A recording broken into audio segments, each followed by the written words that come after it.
आप भागे क्यों होटल से खाना खा के?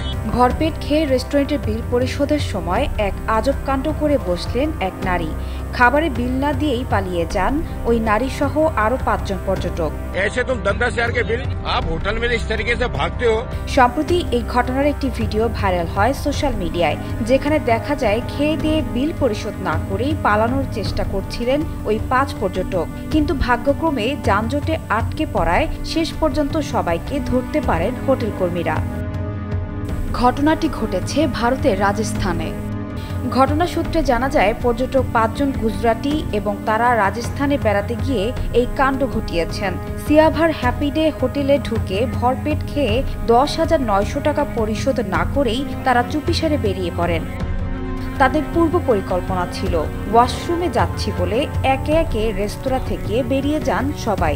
এরপর দামি গাড়িতে উঠে দ্রুত স্থান ত্যাগের চেষ্টা করেন। और ये गाड़ियाँ लेके ऐसे चलते हैं इतनी महंगी महंगी और ये खाना खा खा के ऐसे ये लोग ये भाग जाते हैं। তবে হোটেলের মালিক ও একজন ওয়েটার দ্রুত বিষয়টি টের পান এবং তারা শুরু করেন। ये लोग सारे फ्रॉड हैं और ये गाड़ियाँ लेके ऐसे चलते हैं। সিসিটিভি ফুটেজে দেখা যায় গাড়িটি রাজস্থান থেকে গুজরাট সীমান্তের দিকে রওনা দিয়েছে। পথে যানজটে পড়লে হোটেল মালিক পুলিশের সহায়তায় গাড়িটি আটকান। পুলিশ ঘটনাস্থলে 5 জনকে গ্রেফতার করেন। পরবর্তীতে গ্রেফতারকৃত পর্যটকরা একজন বন্ধুকে ফোন করে অনলাইনে বিল পরিশোধ করেন বলে জানিয়েছে স্থানীয় গণমাধ্যম। आप होटल में इस तरीके से भागते हो, ऐसी महंगी महंगी गाड़ियाँ लेके तुम लोग, हाँ?